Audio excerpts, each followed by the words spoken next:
Dahulu kala, Jepang menjadi negeri yang penuh misteri dan terlarang untuk dimasuki, serta menjadi rumah bagi makhluk-makhluk mistis, iblis, dan penyihir. Seluruh daratan dipimpin oleh shogun yang perintahnya tidak bisa ditentang. Di bawahnya ada tuan tanah atau biasa disebut lord, menguasai wilayah-wilayah kecil atau bisa juga disebut provinsi. Sementara perdamaian dijaga oleh para samurai, yaitu orang-orang yang ahli dalam berpedang. Mereka bersumpah untuk selalu setia, melindungi tuan dan daerahnya dengan sekuat tenaga. Jika kalah atau membuat tuannya kecewa, maka samurai akan menanggung rasa malu yang sangat besar di hadapan masyarakat dan akhirnya menjadi samurai tak bertuan.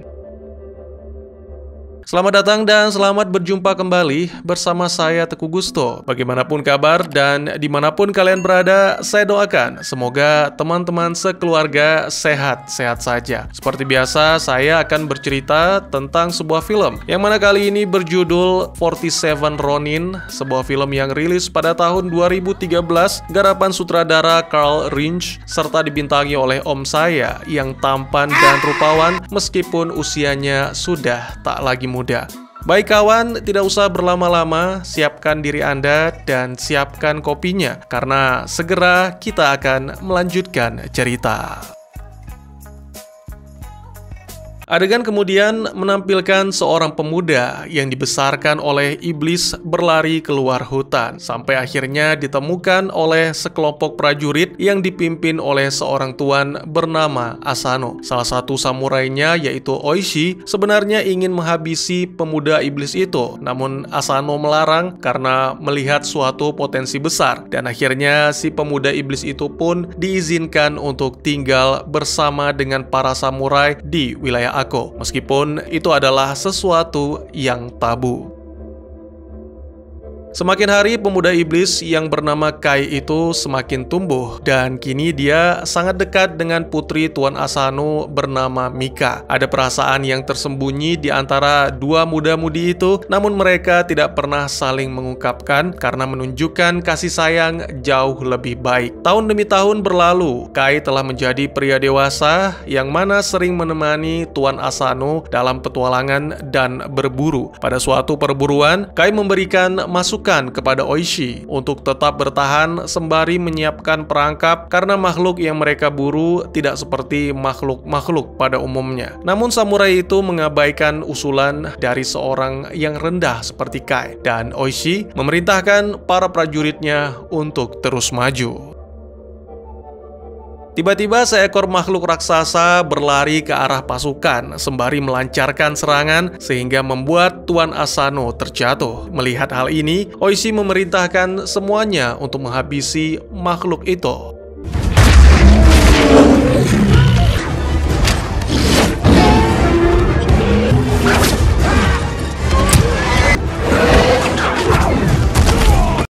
Setelah membuat kerusakan yang cukup parah, makhluk itu masuk ke dalam hutan dengan seorang samurai bernama Yasuno mengikuti secara diam-diam. Samurai itu mencoba menyerang dengan pedangnya, tapi malah jatuh dari kuda. Beruntung Kai datang tepat waktu dan segera dia melakukan suatu aksi yang sangat epik.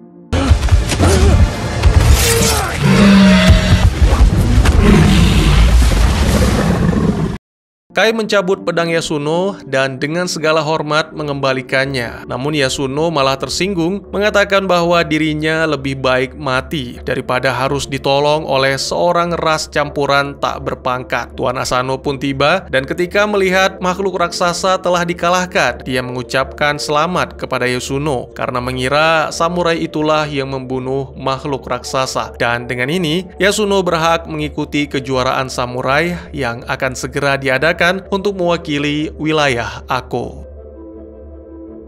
Saat semuanya pergi, Oishi memperhatikan tangan Kai yang penuh cairan hitam, yang mana sesuai dengan warna darah monster. Dan itu secara tidak langsung menegaskan bahwa Kai lah yang sebenarnya menghabisi makhluk raksasa itu. Lalu Kai melihat seekor rubah putih dengan warna mata yang berbeda. Dia menduga bahwa kemungkinan kehadiran monster adalah akibat campur tangan dari orang-orang berkekuatan magis.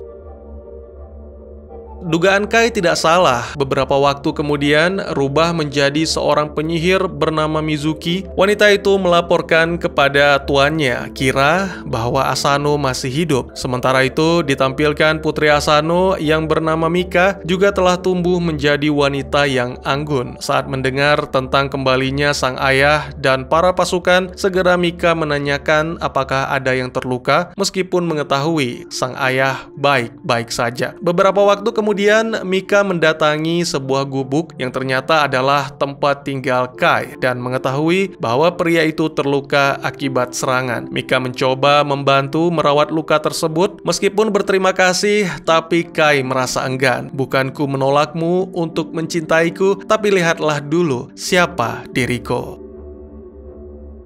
Beberapa malam kemudian, Shogun tiba di Ako untuk menyaksikan pertandingan samurai yang akan segera berlangsung. Kai juga ikut hadir di sana, melihat Mizuki di antara para selir Tuan Kira dan segera mengenali warna matanya. Setelah acara penyambutan Shogun, Kai mendatangi kediaman Oishi dan mencoba memperingatkan samurai itu tentang penyihir. Namun sangat disayangkan, sama seperti sebelumnya, peringatan tersebut hanya diabaikan.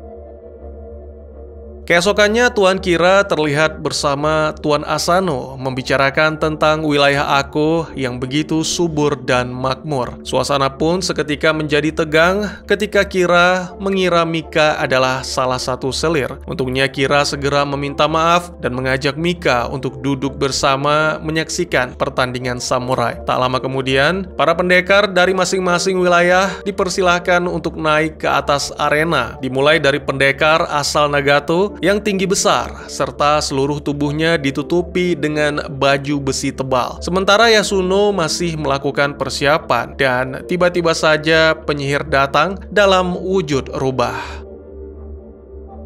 Setelah beberapa saat Yasuno tidak muncul bersama putra Oishi, yaitu Chikara, Kai mendatangi tenda sang samurai. Alangkah terkejutnya mereka menemukan Yasuno dalam keadaan tak sadarkan diri. Chikara mengatakan bahwa seorang samurai lain harus naik menggantikan. Jika tidak, maka nama Asano akan tercoreng. Tak lama kemudian, seorang pendekar muncul untuk mewakili Ako, yang mana semua orang mengira itu adalah Yasuno. Segera para pendekar pun bertarung dengan epik meskipun berhasil mendaratkan beberapa serangan. Namun sangat disayangkan, pedang si pendekar misterius patah serta topeng yang menutup wajahnya terlepas, sehingga terungkap bahwa pendekar itu adalah Kai.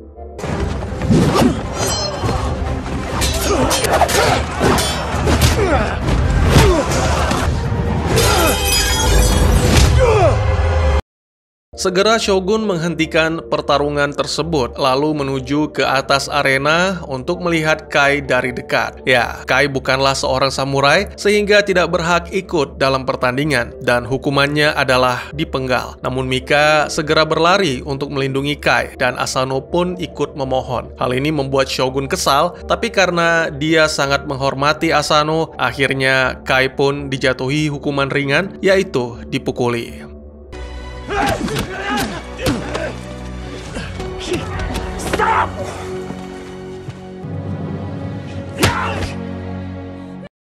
Menyadari bahwa mental Tuan Asano terpukul akibat menanggung malu, Mizuki menciptakan laba-laba beracun dengan menggunakan darah Tuan Kira. Kemudian saat malam, penyihir itu menyelinap ke kamar Asano untuk melepaskan laba-labanya. Racun dari laba-laba tidak mematikan, tapi membuat Asano berhalusinasi, melihat hal-hal buruk sampai akhirnya mencoba menyerang seorang pria yang ternyata adalah Tuan Kira.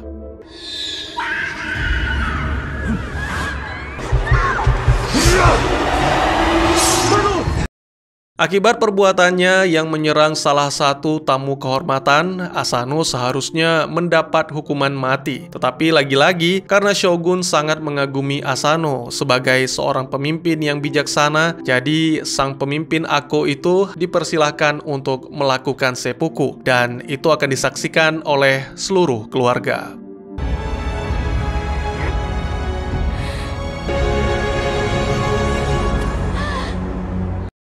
Setelah kematian Tuan Asano, Shogun mengumumkan bahwa Mika akan dinikahkan dengan Tuan Kira demi memperbaiki hubungan di antara dua keluarga. Tentu saja setelah melewati masa berkabung atas kematian sang ayah. Selain itu, Shogun juga melarang Oishi dan para pengikutnya untuk melakukan balas dendam kepada Kira dan kini mengubah status mereka menjadi Ronin atau samurai tak bertuan, serta dilarang berada di dalam kota, sedangkan Kai dibawa oleh Kira untuk dijadikan budak.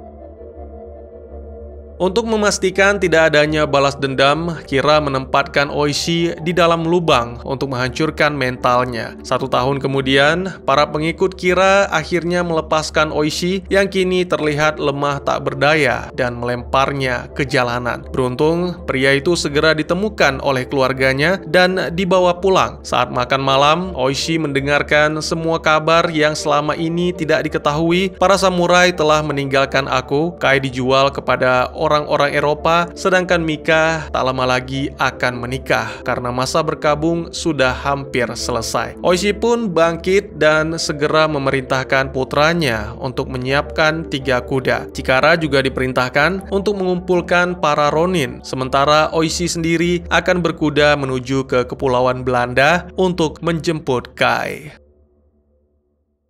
Ya, ternyata Oishi hanya berpura-pura lemah untuk mengelabui Kira dan anak buahnya. Beberapa hari kemudian, tibalah pria itu di Kepulauan Belanda, di mana dia segera disuguhkan suatu pertarungan yang sangat brutal. Tak lama berselang, Oishi pun menyadari bahwa yang bertarung adalah Kai. Setelah Kai menyelesaikan pertarungan dengan pria besar seperti monster, Oishi pun mencoba menghampiri, dan sayangnya itu hanya memulai pertarungan baru di antara mereka.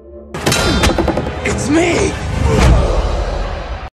Semakin lama pertarungan itu terlihat semakin serius, sampai akhirnya Oishi mengatakan bahwa Mika akan segera dipaksa menikah dengan Kira. Tiba-tiba saja Kai memberikan aba-aba untuk memulai gerakan tak terduga. Ya, ternyata pertarungan sebelumnya hanyalah untuk memperdaya semua orang di sana, karena tentunya sebagai budak yang paling menghibur, Kai tidak mungkin dilepaskan begitu saja. Beberapa waktu kemudian, setelah berhasil melarikan diri dari Kepulauan Belanda, Oishi menjelaskan kepada Kai tentang rencana untuk mengumpulkan para Ronin demi menyelamatkan Mika, serta membalas dendam atas apa yang Kira lakukan terhadap tuan mereka. Adegan pun maju lebih cepat, menampilkan keduanya telah tiba di lokasi rahasia tempat para Ronin berkumpul. Kembali, di sini Oishi menjelaskan rencananya, yang mana rencana tersebut akan dilancarkan saat Kira mengunjungi kuil leluhurnya untuk meminta restu. Oishi membagi Ronin menjadi 3 kelompok. Kelompok 1 bertugas mendapatkan informasi demi memastikan waktu keberangkatan Kira. Kelompok 2 merencanakan penyergapan, sedangkan Oishi sendiri bersama kelompok 3 akan mengumpulkan senjata.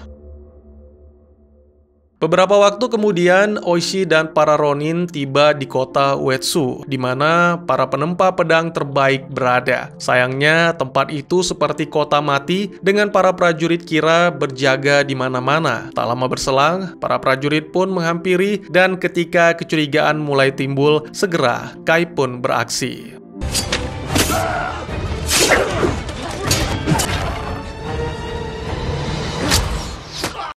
Saat malam hari, Kai memberitahu Oishi bahwa ada cara lain untuk mendapatkan senjata bagi para Ronin. Tetapi itu mengharuskan mereka untuk menjelajah di hutan iblis yang dikenal dengan Tengu. Karena tak punya pilihan, saat fajar, Oishi dan yang lainnya segera berkuda menuju ke sana. Setelah melewati hutan hantu, sampailah mereka di hadapan patung raksasa. Di sini Kai menjelaskan hanya dirinya dan Oishi yang boleh masuk untuk berhadapan dengan iblis, sementara yang lainnya menunggu di luar. Segera setelah berada di dalam gua, Kai menegaskan bahwa apapun yang terjadi, Oishi tidak boleh menghunuskan pedang. Keduanya kemudian menemukan banyak biksu yang bersujud di hadapan patung. Kai meminta Oishi menunggu, sementara dia menuju ke ruangan lain di mana terdapat sebilah pedang di tengah-tengahnya. Salah satu iblis yang kemungkinan adalah guru Kai menghampiri, bertanya-tanya mengapa membantu manusia yang jelas-jelas menaruh kebencian kepada kaum penghuni Tengu. Kai menjawab bahwa rekan-rekannya semua adalah orang baik dan memiliki tujuan yang sangat mulia, yaitu menuntut keadilan bagi tuannya. Sang iblis pun terus memprovokasi Kai dengan menyatakan bahwa dunia tidak menawarkan apapun selain kematian dan bahwa Kai tidak akan pernah bersatu dengan Mika di kehidupan ini. Tapi Kai menerima semua itu dengan kerendahan hati dan bersumpah akan terus berusaha untuk menemukan Mika di kehidupan berikutnya. Melihat keteguhan hati Kai, iblis itu tidak bisa berkata-kata lagi dan segera memberikan ujian terakhir, yaitu meraih pedang yang ada di hadapan. Di saat yang sama, sangat mengejutkan, para Ronin muncul karena mengaku khawatir dengan Oishi. Saat melihat ada yang aneh dengan para biksu, segera Yasuno menghunuskan pedang dan mengajak semua Ronin bertempur. No! Draw your sword. Draw your sword. Save your men. Help them. Shut up!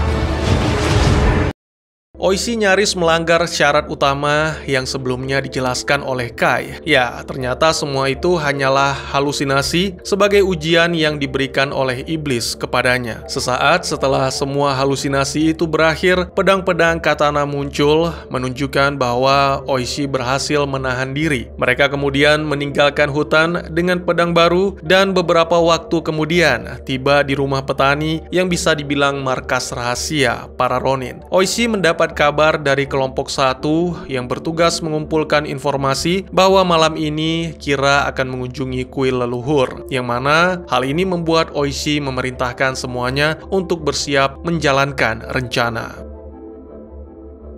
Beberapa waktu kemudian, para Ronin pun tiba di kuil dan secara perlahan mendekati area yang dipenuhi dengan jerami di mana target mereka sedang berdoa dan dijaga oleh para prajurit. Tentu saja tidak sulit bagi Ronin untuk mengalahkan para prajurit Kira, namun sangat mengejutkan.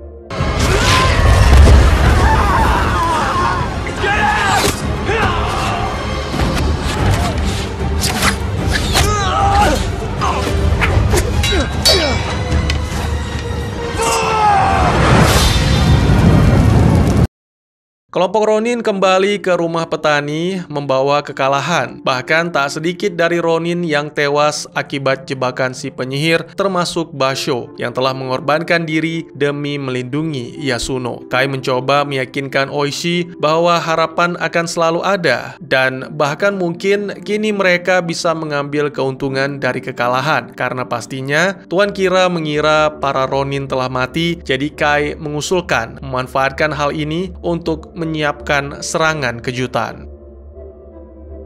Keesokan paginya, Kai melihat sekelompok pemain opera yang sedang menuju istana untuk mengisi acara pernikahan Kira dan Mika. Melihat kesempatan ada di depan mata, segera para Ronin menghadang kelompok itu dan memaksa mereka untuk bekerja sama. Rencananya adalah menyamar untuk masuk ke dalam istana pada malam harinya. Segera mereka menjalankan rencana tersebut dan berhasil melewati penjagaan tanpa dicurigai. Lalu terlihat Kira dan Mika duduk di depan panggung untuk menikmati pertunjukan. Saat semuanya teralihkan dengan pertunjukan tersebut, para Ronin memanfaatkan kesempatan ini untuk mengepung istana, menghabisi para penjaga, dan merampas senjata. Secara mengejutkan, Oishi tampil dengan baik, bahkan tak ada yang menyadari bahwa dia telah mengambil pedang untuk menghabisi Kira. Sangat disayangkan, serangan tersebut digagalkan oleh seorang penjaga, sementara para hadirin berlari ketakutan. Kelompok Ronin mulai menyerang pasukan Kira. Samurai bertubuh besar, pendekar andalan Kira pun ikut bergabung dalam pertempuran. Namun, belum sempat beraksi, sebuah ledakan terjadi membuat samurai itu mati. Kai bersama dengan Oishi mengejar Kira sembari menghabisi para prajurit yang mencoba menghalangi. Sementara itu, Mika memanfaatkan kesempatan untuk melarikan diri sehingga Kira pun akhirnya membiarkan demi menyelamatkan nyawanya sendiri. Tak lama kemudian, Oishi berhasil menemukan Tuan Kira, sementara Kai menuju ke taman di mana dia bertemu dengan Mika. Namun keduanya masih belum bisa merasa lega karena segera Mizuki datang dan dengan kekuatannya, penyihir itu pun berubah menjadi naga untuk menghabisi Kai dan Mika.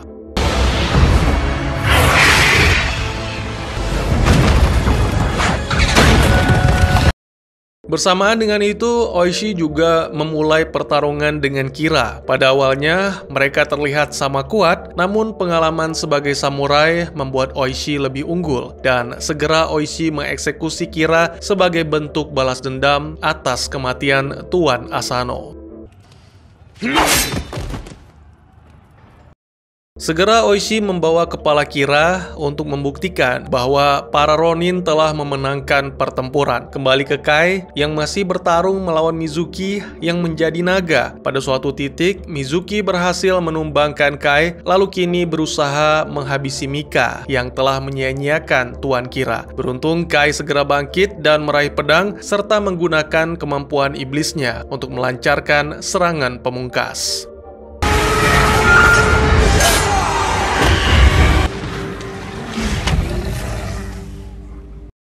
Tak lama kemudian, semua Ronin meninggalkan istana dikelilingi para prajurit musuh yang berlutut, menandakan bahwa para pengikut Kira telah menyerah. Mereka menuju ke makam Tuan Asano, menyerahkan belati milik Kira, dan tentunya mereka semua kemudian melakukan penghormatan terakhir untuk tuannya. Beberapa hari kemudian, setelah mendengar kabar kematian Kira, Shogun pun datang untuk menghukum Oishi dan pengikutnya. Namun setelah mendengarkan pengakuan dari Oishi, sang penguasa itu berubah pikiran karena telah menempuh jalan Bushido atau kesatria. Oishi dan para Ronin pun mendapatkan kesempatan mati secara terhormat, yaitu dengan melakukan seppuku. Beberapa hari kemudian, setelah mengucapkan selamat tinggal kepada orang-orang terkasih, para Ronin pun berkumpul untuk melakukan seppuku. Tapi sebelum itu, sebagai penghormatan terakhir, Shogun meminta yang termuda dari Ronin untuk berdiri, yang mana kebetulan adalah Chikara. Pemuda itu akan dibiarkan hidup sebagai pengingat akan keberanian dan kesetiaan para kesatria kepada tuannya. Film pun ditutup dengan menampilkan Mika yang bersedih karena harus berpisah dengan sang kekasih, tapi dia mencoba mengingat kembali perkataan terakhir Kai yang bersumpah akan mencari Mika di kehidupan selanjutnya agar dapat bersatu kembali. Dan tamat. Pada akhir film, Kai dan para Ronin lainnya dijatuhi hukuman mati karena menghabisi Tuan Kira, yang mana itu dilarang keras oleh Shogun karena hanya akan melanjutkan pertikaian yang tak ada habisnya. Namun ketika mengetahui kebenarannya, Ronin ternyata mengikuti jalan kesatria atau mereka menyebutnya Bushido. Ini memungkinkan para Ronin untuk gugur dengan terhormat sehingga dapat melakukan seppuku bersama-sama. Ini memang nasib tragis 47 Ronin yang asli setelah melakukan balas dendam atas kematian tuan mereka. Dengan dukungan masyarakat, pemerintah Jepang terpaksa memberikan mereka kematian yang terhormat daripada menghukum mereka sebagai penjahat. Kisah nyata tentang seppuku yang melibatkan para Ronin menjadi cerita moral yang sangat berharga untuk masa-masa mendatang. Cerita ini melambangkan kesetiaan dan kehormatan yang teguh dan seharusnya dijadikan teladan bagi setiap orang. Popularitas ini terus meningkat hingga era Meiji dalam sejarah Jepang tahun 1868 sampai 1912. Meskipun pada saat itu negara sedang mengalami modernisasi dan perubahan budaya yang besar, kisah 47 Ronin membantu mempertahankan kebanggaan akan budaya dan identitas Jepang. Tentu saja Kai adalah karakter fiksi. Dia diperlakukan sebagai orang asing karena memiliki darah campuran. Ayahnya berasal dari Eropa, kalau saya tidak salah Inggris, sedangkan sang ibu adalah keturunan asli Jepang. Sudut pandang rasis ini serta karakter Kai dibuat semata-mata untuk membuat film menjadi semakin menarik. Pada kenyataannya, tidak ada samurai keturunan campuran yang terlibat dalam kelompok tersebut, sama seperti hal-hal ilmu sihir atau ilmu hitam ataupun naga dan monster, semua itu juga bertujuan untuk mendramatisasi cerita asli. Film ini adalah sebuah karya yang menggambarkan sejarah dengan interpretasi yang sangat berbeda, mirip dengan era Meiji The Last Samurai-nya Tom Cruise. Meskipun demikian, sebagian besar tokoh sejarah yang terdapat dalam 47 Ronin masih digambarkan secara akurat. Yang tidak diubah dalam film ini adalah kehadiran pemimpin Ronin, yaitu Yoshio Oishi, dan tuan mereka yang meninggal, Asano Naganori, serta Shogun Tokugawa Tsunayoshi. Shogun inilah yang melarang para pengikut Asano untuk membalas dendam. Yang juga tidak boleh dilupakan adalah target utama Ronin, yaitu Yoshinaka Kira, yang memiliki peran penting dalam cerita ini. Dengan kata lain, meskipun ada beberapa perbedaan, tapi beberapa elemen kunci dari sejarah asli masih dipertahankan dalam film ini. Meskipun berbau fantasi, 47 Ronin bukanlah film pertama. Beberapa film samurai terbaik Jepang juga pernah mengadaptasi kisah ini. Film Jepang berjudul Juchiroku Choshingura tahun 1928 adalah film pertama yang menceritakan kisah 47 Ronin. Setelah itu, banyak film dan acara TV yang mengadaptasi kisah ini. Ada juga yang mengadaptasi ke dalam bahasa Inggris, seperti film 47 Ronin ini dan juga film Last Knights. Kurang lebih demikian, terima kasih buat yang sudah menyaksikan. Silahkan berkomentar, bertanya, ataupun merequest kira-kira film apa yang menarik untuk dibahas. Bisa lewat kolom komentar, atau buat yang malu-malu bisa via DM ke Instagram saya di @teguhgusto. Insya Allah pasti akan dibaca. Mari kita jadikan kolom komentar sebagai sarana penambah wawasan dan menciptakan jalinan persaudaraan, bukan malah menjadikannya sebagai tempat pembulian sehingga menciptakan permusuhan. Jangan lupa dukung terus channel ini dengan cara share, like, dan subscribe, karena dukungan dari kalian sangat berharga bagi saya demi perkembangan channel ini. Saya Gusto, sampai jumpa di video selanjutnya. Tetap semangat, tetap bersyukur setiap hari. Dadah!